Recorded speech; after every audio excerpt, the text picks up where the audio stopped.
साथियों नमस्कार। The ultimate classes में आपका स्वागत है। रेलवे टेस्ट सीरीज जो आप हेडिंग देख रहे हैं, इस रिगार्डिंग द अल्टीमेट क्लासेज से एक ऑनलाइन टेस्ट की व्यवस्था की जा रही है। ये टेस्ट कौन सा होगा कि जो हमारे सेंटर पर ऑफलाइन चलती है और उसका हम वहाँ पर डिस्कशन भी करवाते थे। तो हम लोगों का विचार हुआ कि इसको ऑनलाइन इसका व्यवस्था किया जाए ताकि ज़्यादा से ज़्यादा लोग इसका फ़ायदा उठा सकें। विगत वर्षों में हमारे टेस्ट का बहुत ही अच्छा रिजल्ट रहा है और इससे ज़्यादा से ज़्यादा फ़ायदा एनटीपीसी और ग्रुप डी वाले को मिले, विद्यार्थियों को मिले, इस लिहाज से हमने इसका व्यवस्था किया है।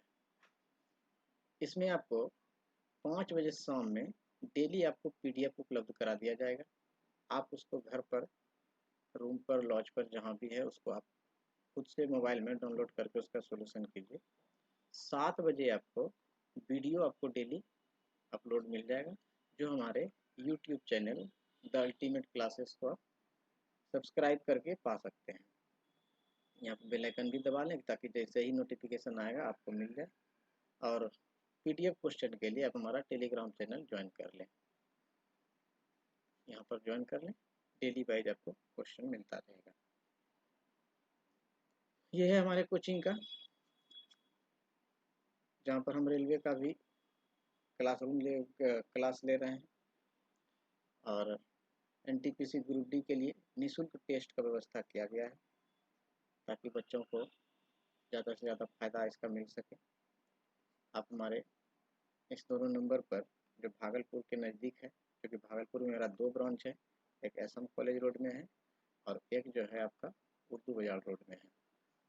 तो दोनों जगह आप जहाँ भी नियर बाय आपको लगे आप क्लास भी ज्वाइन कर सकते हैं। माहौल में टेस्ट देने के लिए हमारे क्लासरूम में आकर टेस्ट दे सकते हैं। तो चलिए सीरीज को आगे बढ़ाते हैं। पहला क्वेश्चन 7 नंबर पर, पहला क्वेश्चन 7 नंबर पर। तो 7 नंबर पर ही क्यों? तो इसलिए दोस्तों कि यहाँ पर जो आप एग्ज़ाम देने जाइएगा एनटीपीसी या ग्रुप डी का, तो जो आपको सेट जो मिलेगा क्वेश्चन का, तो वो इसी तरह से आपका मिला जुला रहेगा। कोई क्वेश्चन आपका मैथ का 7 नंबर पे है तो कोई 14 पर होगा, कोई 29 हो जाए, कोई 13 हो जाए, इस तरह से मिला जुला रहता है। तो वैसा ही क्वेश्चन हम लोग भी यहाँ पर सेट कर रहे हैं, ऐसा ही क्वेश्चन हमारी टीम डिजाइन कर रही है ताकि आपको लगे कि ना हम क्वेश्चन जो है ओरिजिनल क्वेश्चन, ओरिजिनल एग्जाम दे रहे हैं। एक माहौल टाइप का बन जाता है। तो आइए क्वेश्चन को बनाते हैं। पहला क्वेश्चन आपका 7 नंबर पे है।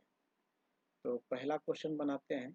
ये आपका है रूट के अंडर में, root under 1 plus 25/144 equal to 1 plus X by 12। यहाँ से हमको एक्स का मान निकालना है। एक छोटा सा चीज़ समझते हैं। यदि 1 प्लस 1/2 लिख दिया जाए तो इसको आप 1 गुना 1/2 इस तरह से आप इसको मान लीजिए। 2 गुना 1 2 और 1 3/2 डायरेक्ट इसको कर लीजिए। क्योंकि इसको यदि हम लोग सॉल्व करते हैं तो एलसीएम ले लेंगे तो 2, यहाँ पर 2 और प्लस 1 बराबर कितना हो जाएगा? 3/2 ही होता है। इसलिए आज से इसको हम लोग 1 को पूर्णांक मान लेंगे। यदि 144 को 1 से गुना करें, 144 और 25 169, 169 बटे 144, ये आपका रूट के अंडर में है। प्लस उसी तरह से यहाँ पर 12 प्लस एक्स बाई 12, यहाँ से हम लोग बाहर करेंगे इसको तो 13/12 बराबर 12 प्लस एक्स बटे 12। तो 12 से 12 कट गया और एक्स का मान कितना हो गया? 13 में से 12 लेस हो जाएगा तो आंसर कितना हो गया? 1। आगे चलते हैं। अगला क्वेश्चन है, एक दुकानदार 2 रेडियो प्रति 200 की दर से बेचता है, जिसमें एक रेडियो पर 20% का लाभ एवं दूसरे पर 20% की हानि होती है। पूरे सौदे में से प्रतिशत लाभ या हानि बताइए। इसमें पहले वस्तु का सेलिंग प्राइस मतलब SP1 और दूसरे वस्तु का सेलिंग प्राइस SP2 जब दोनों बराबर हो और परसेंटेज इफेक्ट भी बराबर हो, एक में लाभ हो रहा हो और दूसरे में हानि हो रहा हो, तो इसका जो फेमस फार्मूला है, फेमस ट्रिक का ये वो है x² / 100% हमेशा क्या होगा, हानि होगी लॉस होगा। तो इसको हम लोग यदि बनाएंगे तो 20 × 20/100 बराबर क्या हो गया, 4% की हानि हमेशा होगी। ठीक है, इसका थोड़ा सा प्रोसेस समझते हैं, इसका जो टेक्निकल बात है उस समय जो हम क्लास में बच्चों को भी बताते हैं कि जैसे 20% दिया हुआ है, तो इसलिए बताते हैं कि जब आपका ये परसेंटेज इफेक्ट अलग अलग कर दे, कभी आपको बोल दे कि सेलिंग प्राइस बराबर है, कहीं बोल दे पहले का सेलिंग प्राइस दूसरे का कॉस्ट प्राइस बराबर है, पहले का कॉस्ट प्राइस दूसरे का सेलिंग प्राइस बराबर है, तो एक तरीका को समझिए आपका टोटल क्वेश्चन बन जाएगा। आपको कभी भी ट्रिक का आवश्यकता नहीं पड़ेगा, क्योंकि ये ट्रिक जो होता है वो स्पेशल क्वेश्चन के लिए स्पेशल ट्रिक होता है। जरा सा अगर क्वेश्चन को आपका चेंज किया तो आपका ट्रिक काम नहीं करता है। तब समझते हैं कि ये जो 20% है, तो 20% को यदि हम लोग फ्रैक्शन में लिखेंगे तो 1/5 लिखेंगे। 1/5 का मतलब हो गया कि ये आपका कॉस्ट प्राइस है और ये आपका सेलिंग प्राइस है। तो पहले वस्तु का कॉस्ट प्राइस यदि 5 होगा, तो अब इसमें जब हमको लाभ हो रहा है तो 5 में से ही 1 का लाभ हो रहा है, तो ये 6 होगा। दूसरे वस्तु का भी वही 1/5 है, 20% है। तो इसमें यदि जब हानि हो रहा है हमको, ये कब हो रहा था, जब लाभ हो रहा था, ये जब हानि हो रहा है, तो 5 जब हमको क्रय मूल्य लगा है तो 4 हमको क्या मिलेगा, विक्रय मूल्य मिलेगा। और क्वेश्चन बोला है क्या है कि सेलिंग प्राइस दोनों का बराबर है, तो हम दोनों को यहाँ पर बराबर कर देते हैं। 6 और 4 को बराबर करने के लिए दोनों का एलसीएम लेंगे, 12 आ गया। 6 को 2 से गुना कर दे, 4 को 3 से गुना कर दे, तो आ जाएगा। अब उसी 2 से यहाँ पर गुना और उसी 3 से यहाँ पर गुना कर देंगे, तब हमको क्या मिला, 10 और 12। यहाँ पर क्या मिलेगा, यहाँ पर मिलेगा 15 और 12। अब देखते हैं दोनों वस्तु का क्रय मूल्य हमको कितना मिल गया, 25, और इधर विक्रय मूल्य कितना मिल गया, 24। तो हमने 25 में खरीद कर, ये मेरा सीपी हो गया, ये एसपी हो गया, और 25 में खरीद कर हम 24 में बेच रहे थे, हमको क्या हो रहा है, लॉस हो रहा है। और आपको पूछा है लॉस का परसेंटेज, लॉस परसेंटेज कैसे निकालते हैं, टोटल लॉस बटे क्रय मूल्य, तो 25 × 100 बराबर कितना हो गया, 4%। इसी तरह से बोले मित्रों कि आपको यदि बोल देता कि यहाँ पर क्या हुआ, 50% हानि हो गया, यहीं पर अगर बोल देता कि पहले वस्तु का क्रय मूल्य दूसरे वस्तु का विक्रय मूल्य बराबर, तो ये 4 और 5 को हम लोग बराबर करते हैं, एलसीएम 20, तो इसको 4 से गुना कर देते, इसको 5 से, तो टोटल 4 और 5 से गुना कर देते। पहले वस्तु का क्रय दूसरे वस्तु का क्रय मूल्य पहले वस्तु का विक्रय मूल्य, तो इस दोनों को कर देते। तो इस तरह से आपको क्वेश्चन इसे आते जाएगा, हम इस चीज़ का डील और करते जाएंगे, और यही डिस्कशन का जो है खूबी है कि एक क्वेश्चन आया उससे जितना रिलेटेड आपको जितना भी ट्रिक बनता है या जो भी प्रोसेस होती है उसको आप डील कर दीजिए। तो वहाँ पर इस तरह से हम लोग बना लेते हैं। क्वेश्चन भी आपको आगे आएगा तो फिर बताते चलेंगे।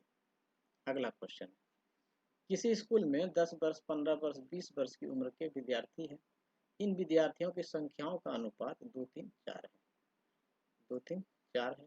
नया नामांकन होने पर इसकी संख्या में 25%, 30% और 60% की वृद्धि हो जाती है। अब पूछ रहा है कि नया अनुपात इसका क्या है।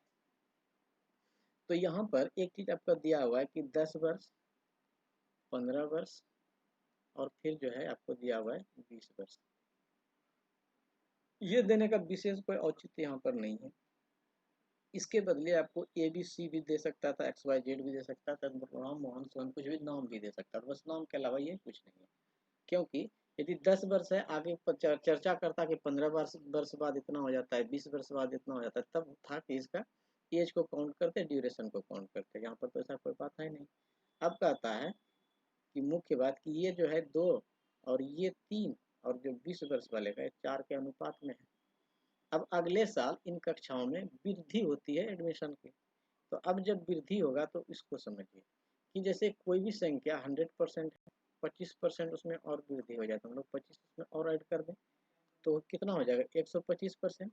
इसको यदि फ्रैक्शन में हम लोग तोड़ेंगे तो 125/100 बराबर 5 से इसको घटाएंगे तो 25 से 5 बन गया 4 बार, 5/4। तो मतलब हम लोग 125% को 5/4 लिख सकते हैं। अब वही बात यहाँ पर है।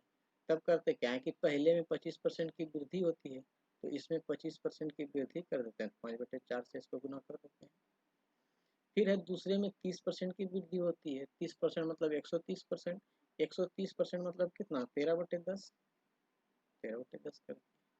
चौथा है 60% वृद्धि होती है, तो 60% मतलब कितना, 160/100, तो 16/10 ये बन गया। अब आपका है कि ये सेकेंड और थर्ड वाले में डिनोमिनेटर जो है वो 10 है, हर जो है आपका 10 है, तो इसका भी यदि हर 10 होता तो डायरेक्ट कट जाता, हमें कैलकुलेशन करना नहीं पड़ता। तो इसके लिए हम लोग क्या करते हैं, थोड़ा सा इसमें एक चीज़ ऐड करते हैं कि इसको 4 को हम 2.5 से गुना कर देते हैं, 10 हो जाएगा। तो नीचे जब 2.5 से गुना किए तो ऊपर भी हम 2.5 से गुना कर दें।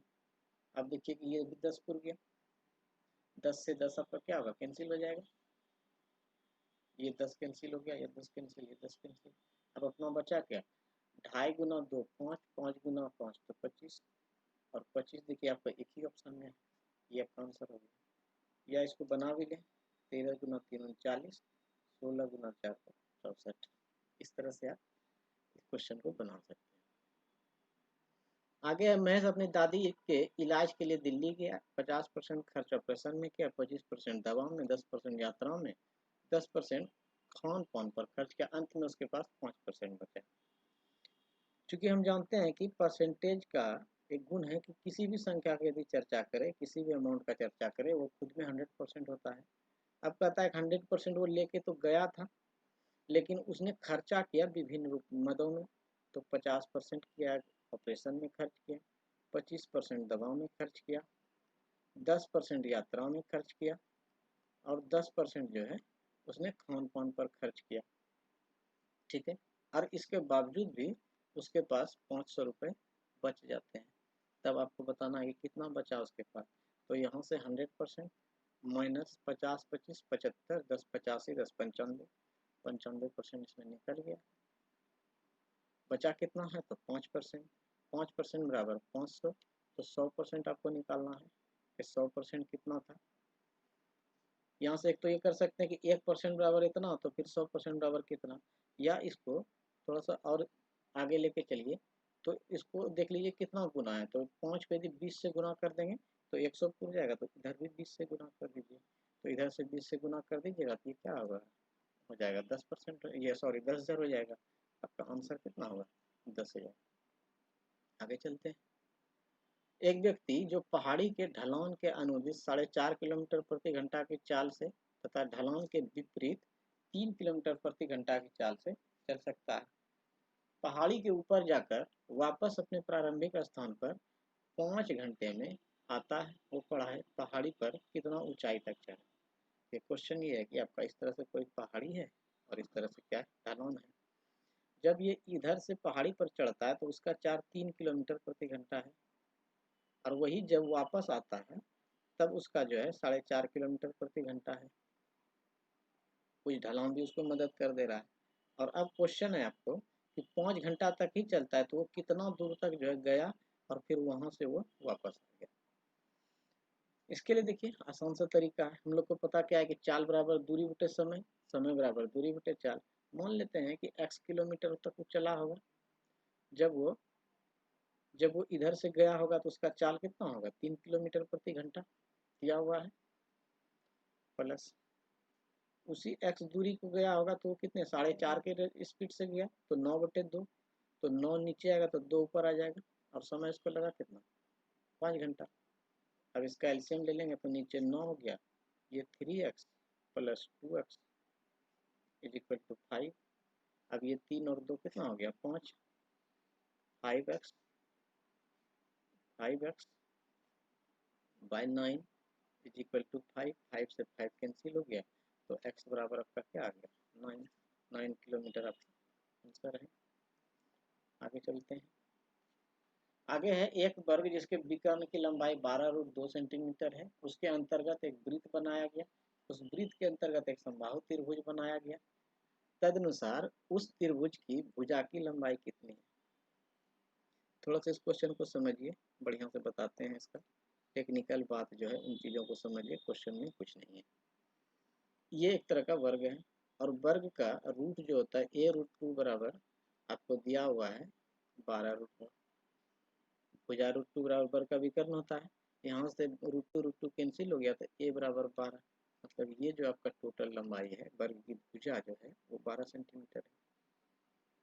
अब कहता है इसके अंतर्गत एक वृत्त बनाया गया है। अब इसके अंतर्गत एक वृत्त बनाया गया है, तो वृत्त जो है इसके चारों भुजाओं को टच करेगी और यहाँ से यहाँ तक इसका जो डायमीटर जो होगा, जो वृत्त है, वृत्त का जो डायमीटर हो जाएगा वो 12 हो जाएगा। तो r बराबर कितना हो जाएगा, 6 सेंटीमीटर हो जाएगा। अब इसमें एक चीज और समझिए कि यहाँ से मान लीजिए वृत्त में एक समबाहु त्रिभुज बनाया गया, इस तरह से समबाहु त्रिभुज बनाया गया है। अब इसको त्रिभुज का हमको भुजा निकालना है, ठीक है। तो एक चीज समझिए कि त्रिभुज में, समबाहु त्रिभुज में सामने वाले भुजा से यदि आप लंब डाल दें, सामने वाले भुजा से आप लंब डाल दें, तो जिस बिंदु पर मिलती है, या सामने वाले भुजा का समद्विभाजक जिस बिंदु पर मिलती हो, या माध्यिका का कटान बिंदु जिस बिंदु पर मिलती हो, तो वो सब बिंदु एक ही होता है, ठीक। और सामने वाले भुजा को दो बराबर भागों में बांट देती है।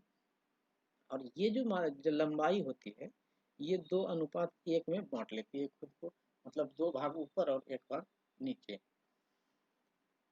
तो ऐसा देखते हैं, इसका थोड़ा सा और विस्तृत रूप समझिए कि मान लीजिए कि इस तरह से एक त्रिभुज है कोई, जिसका भुजा की लंबाई a है और यहाँ से ये इसकी h है, तो ये टोटल अगर a है तो ये आपका a/2 और इधर भी a/2 हो गया।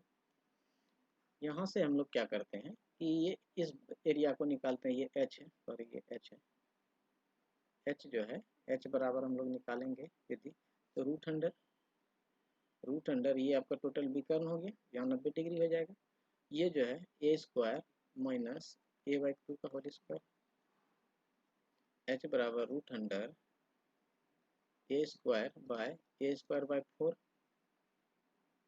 तो फिर h बराबर रूट अंडर 4a² माइनस a²बाय 4। थोड़ा सा डिटेल करके लिख रहे हैं, डायरेक्ट ना लिख देगा, आपको लगेगा कहीं कुछ मिस हो गया, स्किप हो गया। तो रूट अंडर 3a/2 यहाँ से बाहर आ जाएगा, ये आपका क्या हो गया, h का मान हो गया। और अब आप ये बताइए कि यहाँ से आपका जो त्रिभुज है, ये त्रिभुज आपका ऊंचाई ये दिया हुआ है, ये ऊंचाई आपका h है, ऊपर 2 भाग है, नीचे 1 भाग है। यदि हम लोग बड़ा भाग निकालते हैं r बराबर, तो ये 2:1 में अगर आ जाएगा, ऊपर 2 भाग निचला 1 भाग, तो ये टोटल मेरा है कितना, तो 3 भाग। 3 भाग में हमको निकालना कितना है, तो 2 भाग किसका, तो टोटल h का, ठीक है। तो उसी तरह से अब हमारे पास आ गया कि r बराबर 2/3 इंटू एच, और ये आर आपका कौन सा होगा, बड़ा वाला सा भुजा हो जाएगा सामने वाला, और जो कि इस वृत्त का क्या हो जाएगा, वृत्त का केंद्र हो जाएगा। यहाँ से बड़ी आर हो गया तो मतलब रेडियस हो गया, तो ये वृत्त का केंद्र हो गया। अब ये मेरा दिया हुआ एक केंद्र मेरा कितना निकला, तो 6, सॉरी बड़ी आर बराबर कितना निकला, 6 निकला, तो 2/3। एच का मान कितना निकाले हम लोग, तो √3/2 इंटू ए, हमको ए ही निकालना है। यहाँ से कटाते हैं, 2 से 2 कटा देंगे। अब ए बराबर अपना आ गया 6 गुना 3 बटे √3। √3 को कटाने के लिए ऊपर इसको लेके जाते हैं, √3 तो √3 तो 3, ये इससे कट जाएगा, तो अपना बचा के 6√3। इस तरह से आपका ये आंसर क्या आ गया, 6√3। थोड़ा सा डिटेल हुआ, बस यही इसका मेरा डिस्कशन का भी खूबी होता है कि हर चीज़ को हम आपको डिटेल से बताते हैं। कम से कम अभी जब शुरू में है, आगे जब क्वेश्चन रिपीट करता है तो धीरे धीरे कम भी कर देते हैं कि फलां क्वेश्चन में आपको पिछले सेट में हमने बता चुका है, ठीक है। आगे चलते हैं, आगे है, एक किसी कार्य को 18 दिन में, बी 12 दिन में पूरा करता है। उन्होंने एक साथ मिलकर कार्य आरंभ किया, किंतु बी कार्य समाप्ति के 3 दिन पूर्व कार्य छोड़कर चला गया। कार्य को पूरा करने में कितना समय लगा। बहुत ही आसान सा क्वेश्चन है, आसान क्वेश्चन है तो इसको और आसानी से बनाते हैं। क्वेश्चन है आपका कि ए जो है ये 18 दिन में कर सकता है, इसका टाइम है, और बी जो है ये 12 दिन में कर सकता है। अब इसका एफिशिएंसी हमको निकालना है कि इसके ये कितने दक्ष है। तो टोटल वर्क हम लोग निकालते हैं, तो टोटल वर्क दोनों का एलसीएम ले लेंगे, तो 18 और 12 का एलसीएम 36 हो जाएगा। एफिशिएंसी निकालने के लिए इस 18 से इसके टाइम से टोटल में भाग देंगे, तो ये जो है 2 निकल जाएगा, यहाँ 3 निकल जाएगा। फिर क्वेश्चन है कि एक साथ मिलकर कार्य आरंभ किया, किंतु बी जो है कार्य समाप्ति के 3 दिन पूर्व छोड़कर चला गया। इसका मतलब है कि बी यदि आपका छोड़कर चला जाता है तो आपको ए लास्ट तक करता है, ए लास्ट दिन तक यदि करता है, इसको कुछ मान लेते हैं टी किया, तो बी क्या किया था, तो टी माइनस थ्री तक किया था। अब इसको यहाँ से हम लोग इक्वेशन बना लें, तो क्या हो गया, two T plus three into T minus three equal to 36। अब इसको बनाइए इधर, two T plus three T minus तीन गुना तीन तो नौ डायरेक्ट लिख देते हैं, माइनस नौ बराबर 36। तो तीन दो पाँच टी बराबर 36 में इधर आ जाएगा तो ये 45 हो गया। अब 5 से इसको कटा देंगे कितने बार में, 9 बार में, तो आपको जो टोटल टाइम लगेगा वो 9 दिन लगेगा। क्वेश्चन भी वही कर रहा है, कार्य पूरा होने में कितना दिन, मतलब लास्ट में टी तक कितना दिन, तो कितना दिन हुआ, 9 दिन। 9 दिन आपका आंसर होगा। आगे चलते हैं। अगला है, एक वस्तु 20% के डिस्काउंट पर बेची जाती है तथा नकद भुगतान पर 30% का अतिरिक्त बट्टा मिलता है। यदि विद्या ने उसे 2240 रुपये में नकद देकर खरीदा तो वस्तु का अंकित मूल्य क्या है। कुछ भी मार्क प्राइस है, XYZ मान ले या मार्क प्राइस मान ले। अब इसमें है कि 20% बट्टा देता है। 20% बट्टा मतलब 20% डिस्काउंट देता है। कोई भी वस्तु का मूल्य पहले से कितना होता है, 100%। 20% बट्टा दिया तो 80%। इसको फ्रैक्शन में आप लिख सकते हैं, 4/5, 80/120 से कट जाएगा 4 बार में और नीचे 5 बार में। तो इसका अब जो भी उसको रुपया लगेगा वो 4/5 ही लगेगा। फिर आगे कहता है कि 30% उसको नगद जब देता है, 30% और डिस्काउंट मिलता है इस राशि का। अब उसको और जो है 30% डिस्काउंट मिल जाता है, तो उसने दिया कितना, 70% ही दिया, 70/160/10 और बराबर। अब आपको लगा कितना है, तो 2240 रुपये लगा है। ये है आपका क्वेश्चन। यहाँ से आप क्या कर लीजिए, इसको कटा लीजिए, कटाइए इसको। अगर 4 से कटाइएगा तो 4 पंचे 20, 2 बच गया। फिर 4 से कटाइएगा तो 6 चौके 24, 0 हो गया। 7 से कटाइएगा तो 7 8 56 हो गया, 80 हो गया। अब यहाँ से कटा लीजिए तो 5 चौके, ये 8 गुना 5 तो 40, 40 पर कितना हो जाएगा, 3 जीरो हो जाएगा, 40 पर 2 जीरो, आपका क्या हो गया, 4 हो गया। आंसर हो गया डायरेक्ट, कुछ नहीं करना है। आगे बढ़ते हैं। क्वेश्चन है sec theta plus tan theta बराबर 2, तो सेक थीटा का मान आपको बताना। हम लोग क्या जानते हैं कि sec square theta minus tan square theta equal to 1 है। तो A square minus B square को हम लोग लिख सकते हैं A plus B into A minus B. तो इसलिए हम लोग लिख सकते हैं sec theta plus tan theta into sec theta minus tan theta equal to 1। ये दोनों अलग अलग है। तो sec theta plus tan theta बराबर अपना 2 दिया हुआ है, तो यहाँ पर रख देते हैं 2 into sec theta minus tan theta equal to 1। तो sec theta minus tan theta equal to 1/2। ये इक्वेशन फर्स्ट हो गया। इक्वेशन सेकंड आपका ये दिया हुआ, या ये सेकंड हो गया, ये फर्स्ट दिया हुआ, कोई दिक्कत नहीं, जो भी मान सकते हैं। Sec theta plus tan theta equal to 2। अब यहाँ से हमको निकालना ही है सेक थीटा, और टेन थीटा प्लस माइनस में दिया, दोनों कटा दिए, तो 2 sec theta equal to 2 plus 1/2। तो अपना क्या आ गया कि सेक थीटा बराबर 2 दूनी 4 1 5/2।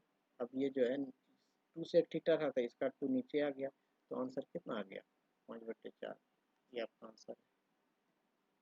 आगे बढ़ते हैं। आगे है कि दो समबाहुभुज की भुजाओं में 5:4 का अनुपात है, उसके विकर्णों में 9 डिग्री का अंतर है, भुजाओं की संख्या बताना है। तो इसमें हम लोग क्या जानते हैं कि किसी भी बहुभुज में जब हमें उसका बाहरी भुजा निकालना हो तब क्या करते हैं कि टोटल ये जो आपका टोटल जो बाहरी सभी बाहरी भुजाओं का जो कोण होता है 360 के बराबर होती है। और उसमें भुजा से हम यदि भाग दे दें तब हमको क्या पता चलता है कि उसका डिग्री पता चल जाता है कि कितना डिग्री है। बस यही है। फिर यहाँ पर आपको दिया हुआ है कि भुजा ही वो 5 और 4 के अनुपात में है। हम ऐसा करते हैं, एक को 5x मान लेते हैं, एक को 4x मान लेते हैं, ठीक है। अब इसमें यदि 360 में लोग भाग दे देंगे तो क्या होगा कि हमें मिल जाएगा कि मेरा क्या है कि डिग्री का कितना निकल रहा है मान। तो हमें क्या पता है कि यदि डिनोमिनेटर, यदि जो आपका हर है वो जिस संख्या का जो हर मतलब छोटा है वो भिन्न बड़ा हो जाएगा, और जिसका हर बड़ा है तो वो भिन्न छोटा हो जाएगा। हम लोग को बड़ा में छोटा घटाना है, तो 360/4x माइनस 360/5x बराबर दिया हुआ है 9 डिग्री। अब यहाँ से हम लोग 360 चाहे तो कॉमन भी ले सकते हैं, तो 360 कॉमन ले लिए। यहाँ से बचा 1/4x minus 1/5x is equal to 9। तो नीचे अपना आ गया 20x, इधर आपका आ गया 5x माइनस 4x बराबर 9/360। तो अपना आ गया फिर 1/20x इक्वल टू, यहाँ से चाहे तो हम लोग कटा भी सकते हैं 9 से 4 बार में, 40 बार में 1/40। 20 से इसको कटा दे तो 2 बार में कट जाएगा, तो x का मान कितना आ गया 2। तो हमको भुजा निकालना है, तो 5x यहाँ से 5x तो 10 और 8x 4x तो 8, 10 और 8 अपना आंसर हो गया। आगे चलते हैं। कौन सी राशि पर साधारण ब्याज से 6 महीनों में 4% वार्षिक दर से 150 रुपये ब्याज मिलेगा। तो ब्याज में हमको क्या पता है कि ब्याज बराबर, बहुत आसान सा क्वेश्चन है, ब्याज बराबर मूलधन गुना समय गुना दर बटे 100 ये होता है। और ब्याज बोल रहा है कितना मिलता है 150 रुपया ब्याज है। मूलधन कौन सी राशि है तो x है। समय आपको कितना दिया 6 महीना मतलब आधा हाफ वर्ष, तो 1/2 6/12 और 4% तो 4/100। अब यहाँ से कटा लेते हैं, 2 से कटा देंगे 4 को तो 2 बार में, 2 से 150 को कटाइए तो 75 बार में, 75 गुना 100 तो 7500, 7500 आपका आंसर हो गया। आगे यदि चक्रवृद्धि ब्याज प्रति वर्ष संयोजित से 2 वर्षों के पश्चात मिश्र धन मूलधन का 2.25 गुना हो जाता है तो वार्षिक ब्याज क्या है।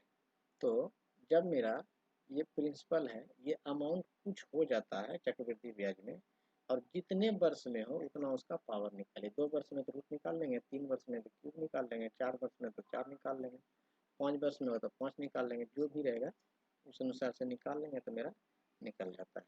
तो पहला राशि मान लेते हैं उसका 1 होगा। अब वही 1 बढ़कर हो गया है कितना 2.25, और बोल रहा है 2 वर्ष में इसका रूट निकाल लेंगे। तो 1 इधर 1 और इधर कितना हो जाएगा 1.5। अब 1 से बढ़कर 1.5 हो गया, तो ऐसे ही 0.5/1 और गुना 100 तो बराबर 50%। आगे चलते हैं। आगे आपका 12 व्यक्तियों ने 12 वस्तुएं, सॉरी एक व्यक्ति ने 12 वस्तु 12 रुपये में खरीद कर 1.25 रुपये प्रति वस्तु के भाव से बेच दिया। सौदा में उसका प्रतिशत लाभ बताना। तो पहले दर देखिए क्या लगा उसको, 12 रुपये में खरीदा और 12 वस्तु खरीदा। ठीक है, 12 वस्तु 12 रुपये में, तो पर वस्तु कितना 1 रुपये जो है उसको पर वस्तु है, और वही उसको मिल कितना रहा है 1 रुपये में। वो क्या किया है सीपी उसका खरीदा है और उसको बेच रहा है कितना 1.25 में, तो उसको लाभ कितना हो गया 0.25/CP गुना कितना 100 तो बराबर 25%। आगे चलते हैं। एक मकान तथा एक दुकान में से प्रत्येक को 1 लाख रुपए में बेचा गया। मकान पर 20% की हानि तथा दुकान पर 20% का लाभ रहा। कुल सौदे का परिणाम क्या रहा। इसमें देखिए, इसमें क्या होता है जनरली बात वही है कि जो अभी इस पहला क्वेश्चन उधर आगे बता रहे थे SP1 और SP2 तो बराबर है, लेकिन इसमें आपका परसेंटेज इफेक्ट भी सही है। ठीक है, लेकिन इसमें ये नहीं लिखा है कि डायरेक्ट इतना परसेंट लाभ या इतना परसेंट हानि होगा। तो इस क्वेश्चन को हम लोग ऐसे बनाते हैं, यदि 20% का लाभ हुआ हो, 120% किसी का x का हुआ हो, तो ये आपका जो है 1 लाख रुपया मिलता है। यहाँ से हम लोग क्रय मूल्य निकाल लेंगे, ये आपका CP1 हो जाए। दूसरा CP2 यदि निकाले तो x गुना, अब जो है आपको, अच्छा ये लाभ वाला लिख लिए और ये हानि वाला लिखे यदि, तो 4x 4/5 बराबर यहाँ से हम लोग 1 लाख लिखेंगे इस तरह से। यहाँ से देखिए कटाइएगा तो 6/5 हो जाएगा, जो 6 से आपका कटेगा नहीं, आ जाएगा डाटा आपका पूर्णांक में। यहाँ से भी वही हाल हो जाएगा। तो ऐसा कीजिए कि दोनों जगह देख लीजिए 1-1 लाख रुपया है, तो इस एक पर जो 5 जीरो है हम लोग इसको लाख सीधा कंसीडर करके चलते हैं। तो क्या हो गया कि एक आपको सीपी जो लगा पहले वस्तु का एक्स मान लेते हैं, उसमें 20% की हानि होती है तो 80% उसको मिला, बराबर कितना 1 लाख। तो यहाँ से एक्स बराबर मेरा क्या आ जाएगा 5/4 CP1। CP2 अगर चलते हैं तो CP2 में उसे एक्स को लेके चले कि एक्स उसका लगा और इसमें उसको क्या हो गया कि 20% का लाभ हुआ, तो 120/106/5 उसको भी बेच रहा है 1 लाख में। तो अब उसका एक्स बराबर मान क्या हो जाएगा कि 5/6 हो जाएगा। यहाँ से जो है आपको 4/5 और 5/6 मिल गया। CP 2 CP हो गया, CP1 CP2 कर ले, CP1 प्लस CP2 कर ले, यहाँ से मिल गया। और SP मेरा क्या है ये देखिए, यहाँ पर विक्रय मूल्य आपका क्या है, विक्रय मूल्य आपका 1 लाख और 1 लाख दोनों वस्तु का 2 लाख रुपए है। ठीक है, तो हमको मिला कितना यहाँ से क्रय मूल्य, तो 5/4 प्लस 5/6। अब ये 2 से ज़्यादा है कि कम, इसको यहाँ पर सोल्यूशन कर लेते हैं। तो ये आपका 12, नीचे 3 कटाएंगे तो ये आपका 15 हो जाएगा और यहाँ पर आपका 10 हो जाएगा। तो अब आपको मिल गया कि 25/12, तो 12 से कटाएंगे 2 बार में तो 24 और एक कुछ पॉइंट में आ जाएगा, तो वो मतलब क्या हुआ, लाभ हो गया। तो अब हम लोग लाभ बराबर यहीं पे बनाते हैं, थोड़ा सा इतना सा समझ लेते हैं, बस आंसर आ जाएगा कि लाभ बराबर क्या हो जाएगा कि विक्रय मूल्य घटाव क्रय मूल्य, सॉरी आपको हानि हो रहा है, हानि हो रहा है कि मतलब आपको जो विक्रय मूल्य आपका है वो 1 पॉइंट समथिंग ही आ रहा है, सॉरी 2 पॉइंट समथिंग आ रहा है। और यहाँ पर आपको जो आपका सेलिंग प्राइस है वो 2 लाख है। तो आपको क्या मिलेगा कि 25/12 -2, तो यहाँ से नीचे आपका 12 आ गया और ऊपर में 25 - 12 गुना 2 तो 24, तो आपका क्या हो गया 1/12 और 1/12 लाख का आपका क्या हो जाएगा, हानि हो जाएगा। ये आपका आंसर हो गया। ठीक है, और इसको यदि डिटेल से समझे तो बस थोड़ा सा इसको और इजी से समझते हैं। क्वेश्चन है आपका, एक मकान और एक दुकान प्रत्येक को 1 लाख में बेचता है, तो बेचने के बाद उसके पास जो विक्रय मूल्य आता है, सेलिंग प्राइस जो आता है वो उसको 2 लाख रुपया आता है। अब उसका क्रय मूल्य क्या पड़ा था, तो पहले वस्तु का क्रय मूल्य देखें, यदि x पर आपको 20% की हानि है 4x/5, तो ये 1 लाख, तो x बराबर आपका 5/4 हो गया। दूसरे वस्तु का यदि देखें तो x गुना इस पर 20% का लाभ हो रहा है, तो 6/5 बराबर ये भी 1 लाख, तो x बराबर 5/6 आ गया। यहाँ से दोनों वस्तु को जोड़ देंगे हम लोग, तो 5/4 प्लस 5/6 बराबर अपना ये आपका कितना आ गया, नीचे 12, ऊपर में आपका 3 बार में 15 और 2 बार में 10, मतलब 25/12 यहाँ से आ रहा है। ये आपका क्या हो गया, CP हो गया। CP मतलब 2 पॉइंट समथिंग में आपका क्या होगा, आपको खरीदना है, खरीदे हैं और बेचे हैं 2 लाख में मात्र, तो ये पॉइंट समथिंग के बाद जो भी आपको लॉस लगा है, तो अब लॉस निकालने के लिए हानि बराबर, हानि क्या हो जाएगा, तो 25/2 में आप खरीदे हैं और बेचे हैं उसको 2 लाख में। यहाँ से आपको आ जाएगा 25 - 24 कितना 12, तो 1/12 लाख, ये आपका क्या हो गया, हानि हो गया। शॉर्ट में बन जाएगा, पहले इसका पूरा डिटेल बताया आपको। अब आगे है कि किसी बक्से में 180 रुपया, 1 रुपया 50 पैसा 25 रुपये के सिक्कों के रूप में रखे हुए हैं, जिसका अनुपात 2, 3, 4 है। 50 पैसे वाले सिक्कों की हमको संख्या बताना है। रुपया कितना है 180, तो 1 रुपया 50 पैसा, 1 रुपया 50 पैसा और 25 पैसा ये सिक्का है। और आपको दिया हुआ है 2, 3 और 4 का रेशियो है। तो रुपया यदि दिया हुआ हो तो रुपया में इसको टोटल उसका राशि निकाल लें, यदि सिक्का में रहे तो उसका सिक्का निकाल लीजिए, तो 1 गुना 2 तो 2 रुपये। ये 50 पैसा 3 सिक्का है तो उसको ₹1.50 मिला और यहाँ से कितना मिलेगा उसको ₹1 मिलेगा, जो बराबर है 180 के। तो 2 1 3 और 1 4 4.5 इंटू एक्स मान ले, बराबर ये आपका कितना 180 है। पॉइंट कटाएंगे तो ऊपर इधर आके और जीरो बैठ जाएगा। 45 से आपका 4 बार में 180 आ जाएगा, तो 40, तो एक्स का मान आपका कितना आ गया 40 आ गया। अब x का मान आपका 40 आ गया, तो और आपको निकालना क्या है 50 पैसे का। तो जो यहाँ पर x का मान कितना है 3, यहाँ पर 2x 3x और 4x शुरू में भी मान सकते हैं ना भी मानिए, आपको बस प्रोसेस याद रखना। तो आंसर 120 सिक्का हो गया।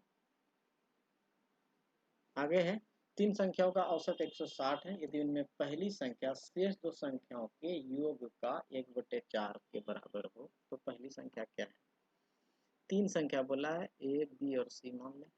तो फिर क्वेश्चन है कि यदि पहली संख्या, ये जो पहली संख्या शेष 2 संख्याओं के योग का 1/4 है, ठीक है, ये 1/4 है, तो ए बटे बी प्लस सी, तो 1:4, तो ए अनुपात बी प्लस सी बराबर क्या हो गया आपका 1:4 हो गया।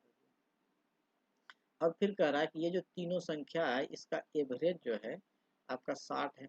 एवरेज यदि 60 है तो इसको 3 से गुना कर देंगे तो कुल आपका कितना आ जाएगा 180 आ जाएगा। तो बस वही आपको यहाँ पर ये जो है 1 और 4 में बटा हुआ इसमें निकालना है कि पहली संख्या क्या है। तो ये कितना है, ये तो 1 बटे कितना, तो 5 और गुना कितना 180। 5 से कटाइए, इसको 60/3 भी रख सकते हैं। तो 5 से यदि कटाइएगा तो 5 या 15 बच गया 3, 6 से कट जाएगा तो आपका क्या हो गया 36। आगे बढ़ते हैं। 40 व्यक्तियों की औसत आय 4200 रुपया तथा 35 व्यक्तियों की औसत आय 4000 रुपये है। पूरे समूह की औसत आय क्या है। पूरे समूह का औसत आय मतलब क्या कि टोटल जितना आदमी उससे भाग दे देंगे टोटल कुल राशि को। तो क्वेश्चन है आपका कि 40 व्यक्तियों का जो है ये आपको 4200 है, प्लस आगे में फिर 35 व्यक्तियों का ये जो है सॉरी ये गुना हो जाएगा 4000 है। और अब टोटल का हमको एवरेज निकालना है, तो टोटल आदमी कितना हो गया 40 यहाँ और 35 यहाँ, टोटल 75 आदमी। बस हमको इसी को निकालना है। तो इसी को निकालना है तो हम लोग इसको सरल कर लें। यहाँ से इसको अलग अलग गुना करने से बेहतर ज़्यादा अच्छा है कि इसका कुछ कॉमन ले लेते हैं। ऐसा करते हैं, देखिए यहाँ पर 3 2 जीरो यहाँ 2 जीरो यहाँ, तो 1000 यहाँ से कॉमन आ, 4 भी यहाँ भी है 4 यहाँ भी है, 4 और कॉमन ले लें, ठीक है। अब यहाँ बचा कितना है, तो यहाँ बचा है आपका 42 और यहाँ बचा है आपका 35। तो 42 और 35 में भी हम कॉमन ले सकते हैं 7, अगर दोनों में कॉमन ले लें तो यहाँ पर 6 बचेगा, यहाँ पर 5 बचेगा और बटे कितना 75, ये आ गया। आप 75 से कटाते हैं इसको, 25 से कटाइएगा तो 3 बार में, 25 से इसको कटाइए तो 4 बार में 100, तो 40 हो गया। अब अपना जो राशि आया तो 4 गुने 40, ये 40 है, 4 गुने 40 गुने 7 गुना 11, 4 गुने 40 गुने 7 और गुने 11 बटे 3। अब कोई कट नहीं रहा है तो यहाँ से हम लोग क्या करेंगे इसको निकाल लेते हैं।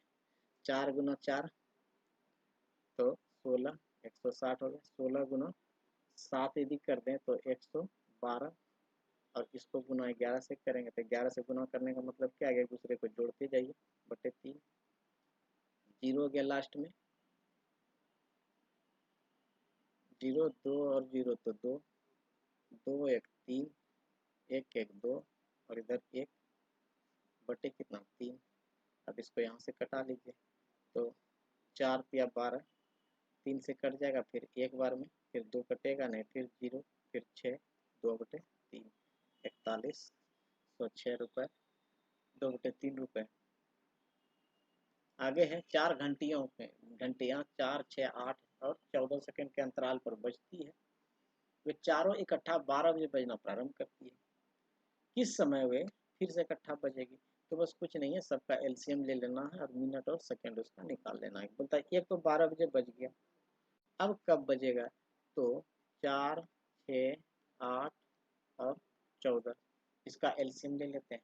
अब इसका एलसीएम लेने के लिए अलग अलग तरीका है, जो आसान सा तरीका अभी पहले उसको सीखिए कि हम लोग सबसे छोटे संख्या से कटाते हैं तो 2 3 4 और 7 आ जाएगा।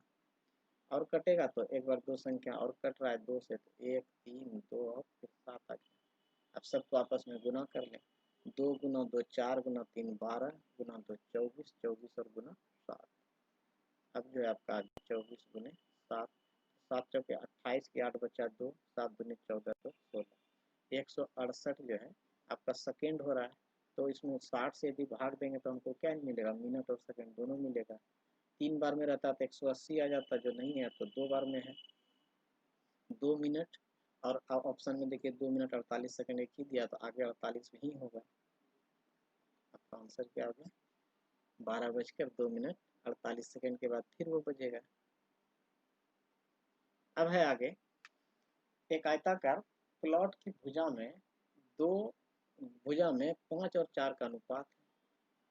तो आयताकार प्लॉट है, इसमें जो है 5 और 4, ये 5x है और ये 4x, और इसका क्षेत्रफल जो है 500 वर्ग का है। प्लॉट का परिमाप बताना है, तो प्लॉट का परिमाप क्या होगा, आयत का परिमाप जो होता है तो 2 × L+B, तो यही निकालना है।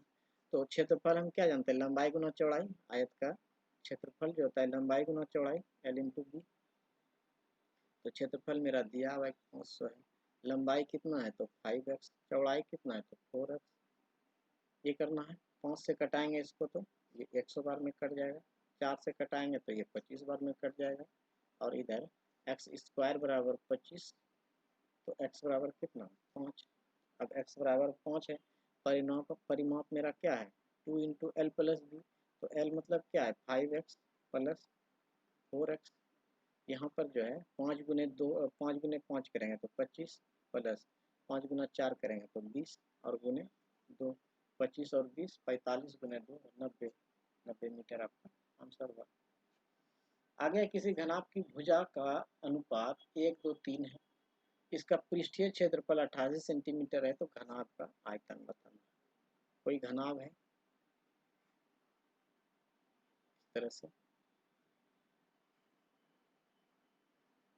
इस तरह से मान लेते हैं कि कोई घनाभ है, और इसका एक तो पृष्ठीय क्षेत्रफल और एक इसका आयतन।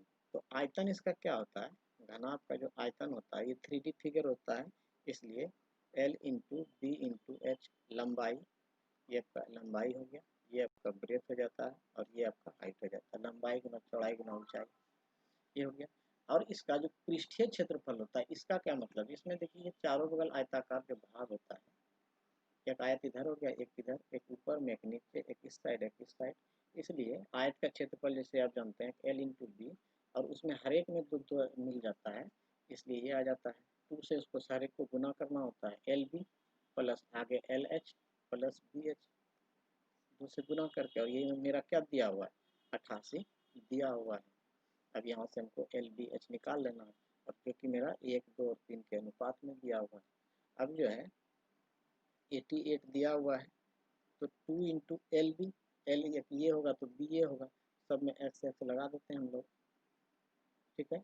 तो x × 2x प्लस LH हो गया, BH हो गया, तो 2x × 3x, LH BH, अब प्लस क्या आ जाएगा LB LH और BH निकालना है हमको, तो x × 3x, ये दिया हुआ है मेरा 88, तो ये मेरा 88 है दिया हुआ, इक्वल टू 2 × यहाँ से क्या आ जाएगा 2x² प्लस यहाँ से 6x² प्लस यहाँ से क्या आ जाएगा 3x², 2 से कटाएंगे तो ये कितने बार में कट जाएगा 44 बार में, 44 बार में कट गया। अब जो है 6 और 2, 2 और 6 8 और 3 11, 11x² बराबर मेरा कितना है 44 है, 44 से 11 से कटा देंगे 4 बार में, तो x² बराबर 44, तो x बराबर कितना 2।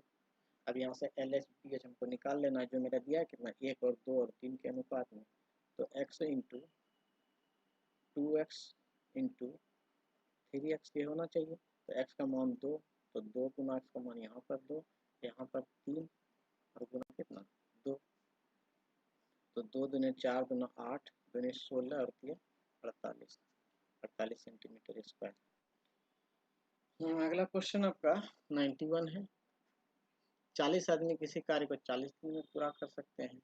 उन्होंने एक साथ मिलकर कार्य आरंभ किया, किंतु प्रत्येक 10वें दिन 5 व्यक्ति काम छोड़ते रहे, तो कार्य कितने दिन में पूरा होगा? क्वेश्चन ये है। क्वेश्चन है आपका कि 40 आदमी जो करेगा यदि, तो 40 दिन में काम का खत्म हो जाएगा। तो टोटल काम है कितना? 40 गुना 40 मतलब 1600 के लगभग काम है। तो इसमें कहता है कि उन्होंने काम शुरू किया, मतलब कितने आदमी? 40 आदमी काम शुरू किया, और प्रत्येक 10वें दिन 5 आदमी छोड़ रहा है, तो यहाँ से 10 दिन ये पहले काम करेगा। ठीक है, तो थोड़ा सा इसमें ध्यान इस क्वेश्चन में ये रखना है, काम आपके पास टोटल 1600 है, तो 10 दिन यदि ये किया तो 400 किया। अगले 10 दिन जो है 5 आदमी काम छोड़ देगा, फिर ये 10 दिन करेगा तो यहाँ पर 350 आएगा। फिर जो है अगले 10 दिन तक करेगा और फिर 5 आदमी छोड़ देगा, फिर अब 30 आदमी करेगा तो ये आपका 300 के लगभग है। फिर आगे 10 दिन में जो है 5 आदमी फिर छोड़ देगा, तो गुना 10 फिर ये हो जाएगा। फिर यहाँ पर कितना हो जाएगा? 250 हो जाएगा। अब जोड़िए, क्या 1600 से ज़्यादा तो नहीं हो रहा है? 4 3 7, 750, 1050, 1300 ही हुआ है।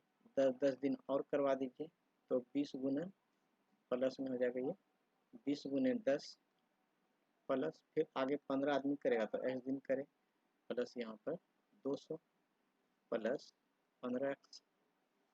इस तरह से अब देखिए यहाँ से जोड़ते जाइए, 250 और 350, 3 2 5 और 600 हो गया, 6 4 10, 10 5 1500। यहाँ से जो है अब इसमें 1600 में थोड़ा सा राइटिंग पे भी हाथ नहीं बैठा है, इसलिए ऐसा लग रहा है। थोड़ा सा इस चीज़ पे एक आध दिन में तो सही हो जाएगा। 1600 में 1500 आपका लेस हो गया, बराबर आपका बचा कितना आएगा? 15x। 15x यहाँ बचा है, तो x बराबर आपका क्या आ जाएगा? 100 बटे 15, और कटाइए इसको, तो ऊपर आ जाएगा 20 पंचे 100, 3 बचे 15, तो 6.2 बटे 3 दिन यहाँ से बचा x का मान। इसके पहले कितना दिन हो चुका है? 10 दिन। यहाँ 10 दिन अलग अलग हो चुका है, मतलब ये 10 दिन है, 10 दिन ये है, 10 दिन ये है, यहाँ भी 10 दिन और यहाँ भी 10 दिन है, तो ये 5 बार में है, तो 50 प्लस 6.2 बटे 3 बराबर 56.2 बटे 3। ये आपका आंसर हो गया 1 नंबर। आगे चलें, 1250 रुपये ABC में इस प्रकार बांटिए कि ए बी के भाग का 2/9 और सी ए के भाग का 3/4 प्राप्त कर। रेशियो रूल में सजा देना है। ए अनुपात बी जो है ये आपका 2:9 है, मतलब ए जो है बी के 2/9 पा रहा है, तो यहाँ से ए अनुपात बी क्या हो जाएगा? 2:9। फिर आगे है कि सी जो है ये ए के 3/4 पाता है, तो ए अनुपात सी, यहाँ से जो है सी अनुपात ये आपका 3:4 हो जाएगा, या तो इसी को हम लोग उलट के लिख सकते हैं, ए अनुपात सी बराबर 4:3। तो यहाँ से अब इसको एक जगह एडजस्ट कर लेते हैं, अनुपात सी बराबर कितना हो गया? 4:3। 4:3 है ये अपना आ गया 4:3। अब देखिए दोनों जगह ए है, लेकिन यहाँ पर ए बैलेंस नहीं है, तो ए को हम लोग बैलेंस कर लेते हैं। 2 और 4 है, तो इसको 2 से गुना कर दें, इसको 1 से कर दें, तो आ जाएगा। तब क्या आएगा? ये आपका 2 दूना 4 आ जाएगा, और यहाँ पर 18 आ जाएगा, तो यहाँ पर 4 है ही, यहाँ पर 3 आ जाएगा। तब आपका ए अनुपात बी अनुपात सी जो है आपका 4:18:3 आएगा। 18 4 22 और 3 25, टोटल आपका 25x। अब जो दिया हुआ है 1250 रुपये, तो 25 से कटाइएगा तो 50 बार में कट जाएगा, मतलब x का मान कितना आया? 50। अब यहाँ से इसको सबको मान बैठा लीजिए, 50 से इसको गुना कीजिएगा तो 200। कलर चेंज कर लें जरा, देखने में आसानी होगी। ये जो है आपका 200 हो गया। 18 गुना 50 कीजिएगा तो 900 हो जाएगा, 50 गुना 3 कीजिएगा तो 150, 200, 900 और 150 बी नंबर में है। ये आपका हो गया। आगे है सी की आय बी की आय से 20% अधिक है, बी की आय ए की आय से 25% अधिक है, सी की आय ए की आय से कितना % अधिक है? क्वेश्चन है सी की जो आय है वो B से 20% अधिक है। यदि B 100 होगा तो C कितना होगा, यहाँ पे लिखते हैं, इधर से एक लाइन में सजाते चलते हैं सबको। C अनुपात B है। क्वेश्चन है कि C का अनुपात जो B से अधिक है, तो B यदि 100 होता तो C कितना होगा, 120 होगा। ठीक है, तो ये 6 अनुपात कितना हो गया, 5 हो गया। फिर कहता है कि B की आय A की आय से 25% अधिक है। फिर A जो है, A से B का क्या है कि 25% अधिक है, तो A यदि 100 होगा तो B कितना होगा, 125 होगा, जो कि आपका 5 अनुपात 4 हो जाएगा। ठीक है, अब देखिए यहाँ पे C B B A, मतलब यहाँ भी B और यहाँ भी दोनों क्या है, बराबर, यहाँ भी B और B बराबर है। इसका मतलब हो गया कि A अनुपात B अनुपात C यदि हम निकालेंगे तो मेरा कितना आ गया, A के लिए मेरा मान यहाँ क्या आ गया, 4 आ गया, B के लिए 5, दोनों जगह बराबर है, नहीं रहता तो उसको बराबर करते, C आ गया 6। अब कह रहा है कि C की आय जो है A की आय से कितना अधिक है, तो C 6 है और A कितना है, 4 है। तो अब A और C में हम लोग देखते हैं तो 4 अनुपात 6। इसको और छोटा करना चाहे तो कर सकते हैं, नहीं भी कर सकते हैं, कोई दिक्कत नहीं। तो अब पूछ रहा है कितना अधिक है, तो परसेंटेज ज़्यादा, कितना परसेंटेज अधिक, तो दोनों का अंतर बटे क्या, छोटी संख्या गुना 100, तो 2 से कटाएंगे तो 50 बार में, तो कितना अधिक है, 50%। आगे है, यदि X Y into X plus Y बराबर 1 हो तो 1/x³ into y³ minus x³ minus y³ का मान निकालना। इसका मान निकालना अब ये हमको दिया होगा। इसके बदले बताइए क्या हम लोग ये लिख सकते हैं, x plus Y equal to 1/xy लिख सकते हैं, बोलेंगे लिख सकते हैं। एक स्टेप आगे बढ़ते हैं और दोनों बगल में क्यूब कर देते हैं, 1/xy का होल क्यूब। क्या मिलेगा हमको, a³ plus b³ plus 3ab 3ab मतलब xy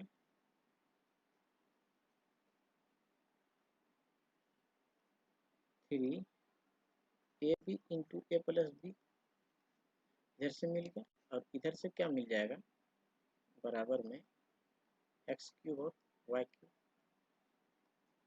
x³ plus y³ plus 3xy into, ये x प्लस वाई के जगह पर, इस x के प्लस वाई के जगह पर 1/xy लिख सकते हैं, तो 1/xy equal to 1/x³ y³ किया गया। अब यहाँ से ये कट गया। अब देखिए कि क्या हमको यहाँ पे इस दोनों को इधर ले जाकर माइनस कर दें तो ये माइनस में आ जाएगा, 1/x³ y³ minus x³ minus y³ equal to क्या आ जाएगा, 3। ये आपका आंसर हो गया, यही पूछ भी रहा है आपको। ठीक है, आगे चलते हैं। धातु से बने एक ठोस शंकु जिसकी ऊंचाई 10 सेंटीमीटर, आधार की त्रिज्या 20 सेंटीमीटर है।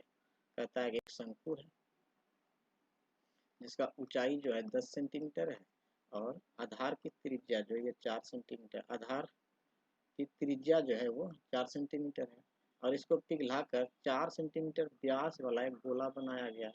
इसका d बराबर 4 है तो r बराबर क्या हो जाएगा, 2 सेंटीमीटर हो जाएगा।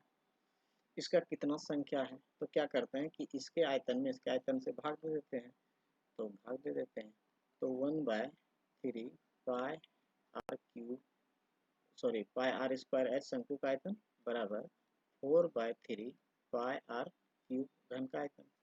और कितना बनेगा, तो x बनेगा, पाई से पाई कैंसिल कर दिया, बाकी सबका मान रख दे, यहाँ 3 से 3 कैंसिल हो जाएगा, तो अपने पास क्या बचा, r स्क्वायर, जो कि हो जाएगा 4 गुने 4, सॉरी ये आपका कितना है, 20 सेंटीमीटर, शंकु का है कितना, 20 सेंटीमीटर, ये आपका गलती से लिखा गया, इसको 20 समझ लिया।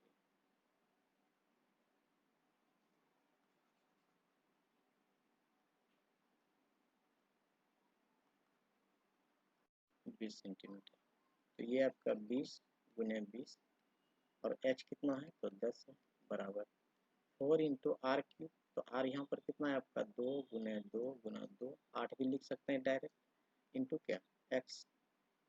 अब इधर से कटा देते हैं, 4 से 4 इधर कहाँ से आ गया, पाई r स्क्वायर h, ये 4 नहीं है, 4 से कटाएंगे 5 बार में, 4 पंचे 20। फिर इस दोनों 4 से कटा देंगे तो ये 5 बार में, और फिर 2 से कटा दें इसको तो ये 5 बार में। तो x बराबर कितना हो गया 125। ये आपका आंसर हो गया। शुरू में कुछ मिस्टेक हो जा रहा है, ठीक है, कोशिश रहेगा आगे से ना हो। अब क्वेश्चन है कि त्रिभुज एबीसी के कोण 3, 4, 5 के अनुपात में है। यदि आई त्रिभुज का अंतः केंद्र हो तो डी आई सी का मान बताएं। तो कोई भी त्रिभुज है, इस तरह से मान लेते हैं त्रिभुज है, और अंतः केंद्र उसका क्या होता है कि ये जो आपका इसका जो इंटरनल बाइसेक्टर होता है, ये जहाँ पर मिले वो त्रिभुज का क्या होता है, अंतः केंद्र होता है। ये हो गया। अब क्वेश्चन कहता है कि एबीसी कोई त्रिभुज है, एबीसी कोई त्रिभुज बना लिए, ये ए है, बी है और सी है, और ये 3, 4, 5 के अनुपात में। तो 3, 4 और 5 के अनुपात में, तो 4, 3, 7, 5, 12, टोटल 12 x बराबर ये कितना हो जाएगा 180। तो x का मान कितना हो जाएगा 15, ठीक है। तो ये मतलब कितना हो गया, ये ऊपर हो गया 45, फिर ये हो गया 60, और ये कितना हो गया 75। अब कहता है कि यहाँ से इसको कोण ए का अर्धक जो है, जो एडी मिलता है, इसका जो अर्धक है जो इसका और इसका कटेगा वो एडी तक आता है। तब हमको निकालना है कि यहाँ पर जो आपका आई है, ये जो आई अंतः केंद्र है, डी आई सी का मान निकालना है। यहाँ से हमको इसका मान निकालना है डी आई सी का, ठीक है। तो ऐसा करते हैं हम लोग, अभी इधर से मिटाते हुए चलते हैं, थोड़ा सा जगह मिलेगा।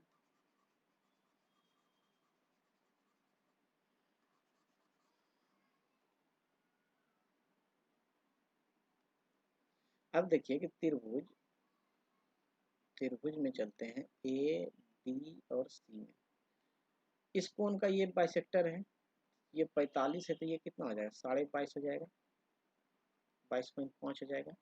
और ये जो है 75 है, ये 75 है, तो प्लस में यदि इसको 75 को यदि जोड़ लें तो ये टोटल 180 में घटकर ये बच जाएगा, तो ठीक है ये बच जाएगा। तो 180 में ये घटकर बच गया। अब जो है 180 में इसको घटाते हैं तो 75 और 2 77 के 7 बच गया, 77 सॉरी 5 2 7 और 7 2 9, 97.5। इसमें 180 में इसको घटाते हैं तो 0.5, और ये आपका हो गया 10 में से सॉरी 9 में से 7 जाएगा तो 2, और यहाँ पर आपका है 17 में से 9 गया तो 8, 13.5। यहाँ पर आपका बन गया, ये जो बच गया आपका 82.5 डिग्री। अब 82.5 डिग्री ये है, और आपको आई है यहाँ पर, और यहाँ से यहाँ तक आपको मिलाना है। 82.5 ये तो आपका आ गया, और ये आपका टोटल है कितना 75 डिग्री। 75 को यदि आधा करें तो 37.5 आ जाएगा, इसका सिर्फ इसका मान, ये तो हमको मिल गया। अब इस दोनों को जोड़ दें तो 5 5 10, 7 2 9, 1 10 के 0 बचा 1, 8 3 11, 1 12, 120। मतलब ये कोण डी और कोण सी 120 हो गया। तो आई को यदि घटा दें तो 180 में 120 घटा दें, कितना बचेगा 60। ये 60 डिग्री आपका जो है आई का मान हो गया। इस तरह से आपका आंसर कितना हो गया 60 डिग्री। 97 क्वेश्चन में है 6 कोण ए, त्रिभुज एबीसी में 6 कोण ए बराबर 4 कोण बी बराबर 3 कोण सी। यदि एडी बी और सी एफ त्रिभुज का शीर्ष लंब हो तथा ओ इन शीर्ष लंबों का कटान बिंदु हो, तुमको निकालना है बी और सी का मान, ठीक है। क्वेश्चन है 6 कोण ए इक्वल टू 4 कोण बी इक्वल टू 3 कोण सी। यहाँ से जो हम लोग कोण ए इस टू कोण बी इस टू कोण सी निकाल लें। इस तरह का इक्वेशन जब हमको रेशियो निकालना हो तो रेशियो रूल ये कहता है कि आप जिस संख्या का मान निकालना है उसका छोड़कर बाकी के जो गुणक है उससे गुना कर दीजिए। तो इसका 6 छोड़ देंगे और 4 गुना 3 तो 12। उसी तरह बी जब निकालेंगे 4 छोड़ देंगे, 6 गुना 3 तो 18।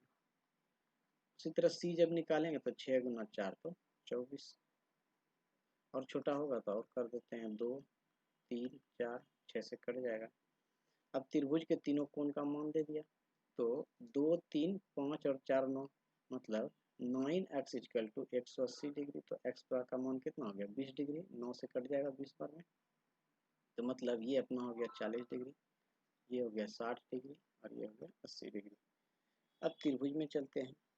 त्रिभुज में कह रहा है कि ए बी सी जो है कोई त्रिभुज है, ए है, बी है और सी है, सबका मान दिया हुआ है कि ए अपना 40 डिग्री है, बी जो है 60 डिग्री है, बी 60 डिग्री है और सी जो है, सी का मान हो गया 80 डिग्री है।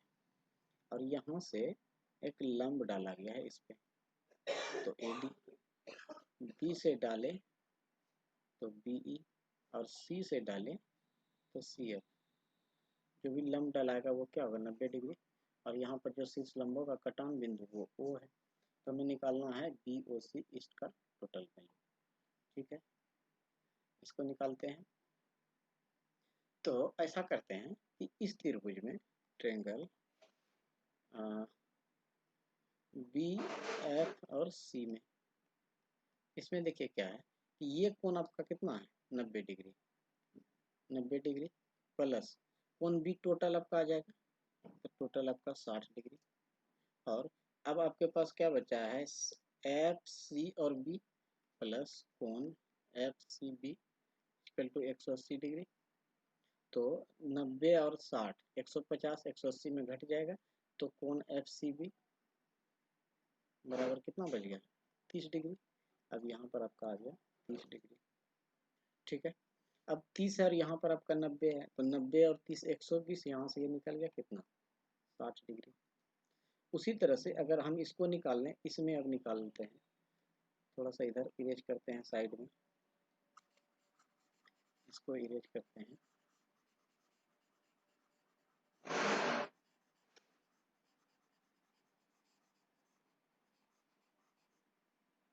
आइए अब इसको बनाते हैं। तो अब जो है हम लोग निकालते हैं त्रिभुज बी ई और सी में।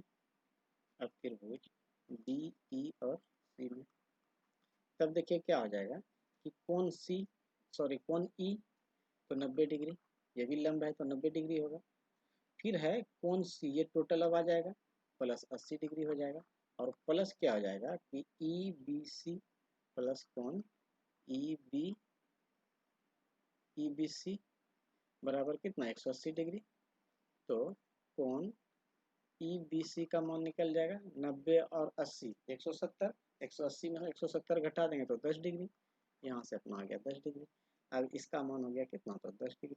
यहाँ पर आपका शीर्ष लंब है तो 90 डिग्री, 90 और 10 100, उसके अनुसार से यहाँ पर कितना 80। अब 80 और 60 हमको ये मान पूरा निकालना है, तो 140 डिग्री। ठीक है, आगे चलते हैं। एक वृत्त के बिंदु ए तथा बिंदु बी पर एक बिंदु P से स्पर्श रेखाएं खींची गई है। O उस वृत्त का केंद्र है, तदनुसार कोण AOP बराबर 60 डिग्री हो, कोण AOP बराबर 60 डिग्री हो, तो कोण APB का मान निकालना है। इस तरह से एक त्रिभुज है, इसका केंद्र जो है ये O है। फिर कहता है कि AB से यहाँ से समझिए से एक A से गया और एक B से गया, ये A है और ये B है, से दो स्पर्श रेखाएं खींची गई, ओ उसका केंद्र है। कोण AOP बराबर 60 डिग्री बोल रहा है। कोण AO और P बराबर यहाँ से यहाँ मिलाएंगे, सॉरी ये आपका केंद्र यहाँ पर है,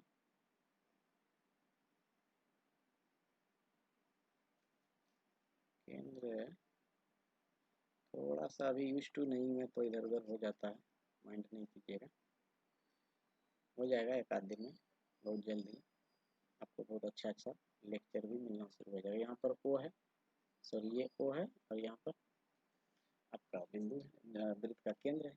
तो अब कह रहा है कि AOP यहाँ से आप जब यहाँ तक मिलाए तो ये कोण है आपका 60 डिग्री। ठीक है, तो कहता है APB का मान बताइए, तो AP और B यहाँ तक का मान आपको बताना है। इसको भी मिला देते हैं। तो हमें क्या पता है कि जब केंद्र से वृत्त के स्पर्श बिंदु पर, केंद्र से वृत्त के स्पर्श बिंदु की रेखा मिलाई जाती है तो वो क्या हो जाता है, लंब हो जाता है। ठीक है, लंब हो गया तो 90 डिग्री का कोण बनाएगा। 90 और प्लस 60 तो कितना हो गया 150, और टोटल एक किसी त्रिभुज में 180 डिग्री, तो यहाँ से कितना हो गया ये 30 डिग्री।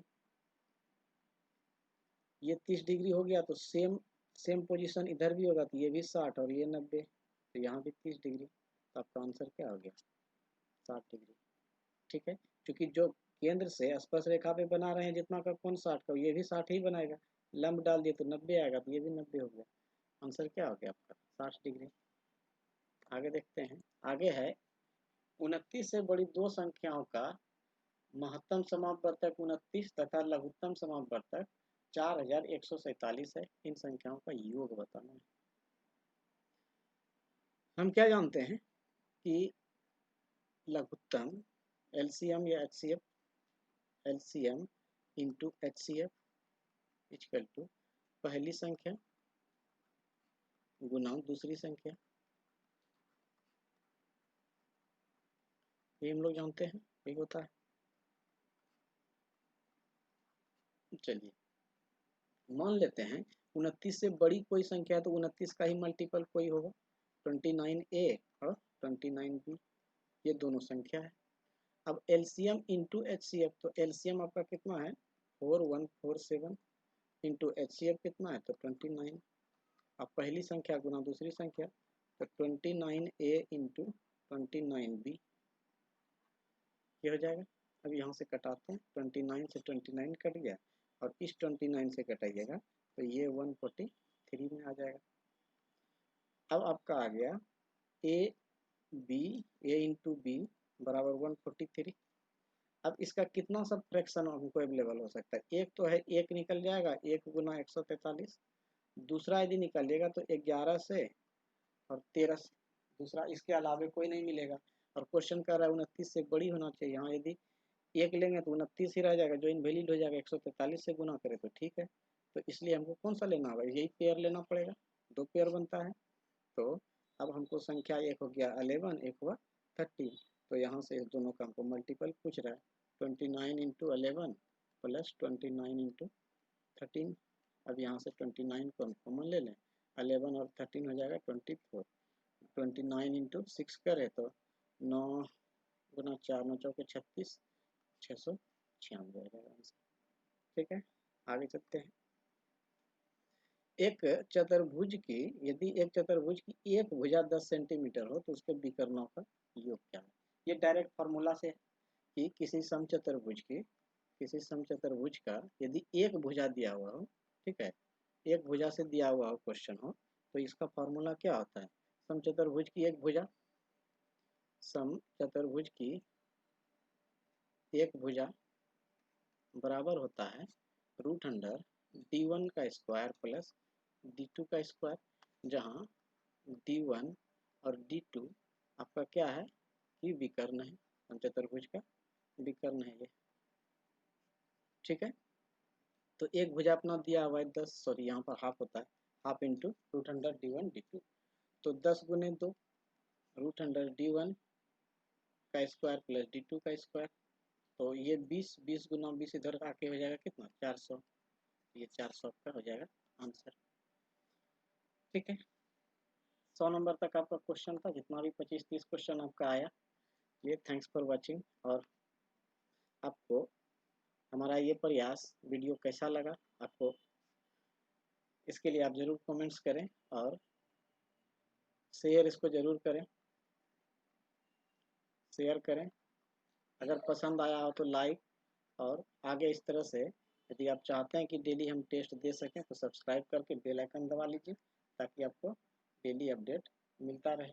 शेयर ज़रूर करें, कम से कम इतना सा ज़रूर करें कि लाइव आने के लिए जो सब्सक्राइबर चाहिए उतना सा ज़रूर हो जाए, ताकि डेली हम लाइव वीडियो आकर आपको पढ़ा सकें, जहाँ पर आपको पता है कि हम 1-2 दिन में ही मैथ्स का और रीजनिंग का यहाँ से भी एक सेट आपको, सॉरी 30 क्वेश्चन का एक सेट यहाँ से डालेंगे और एक रीजनिंग का भी 30 क्वेश्चन का सेट डालेंगे।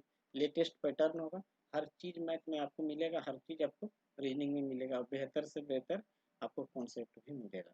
ठीक है, आज बार यहीं तक रखते हैं, तो धन्यवाद, थैंक्स फॉर वॉचिंग।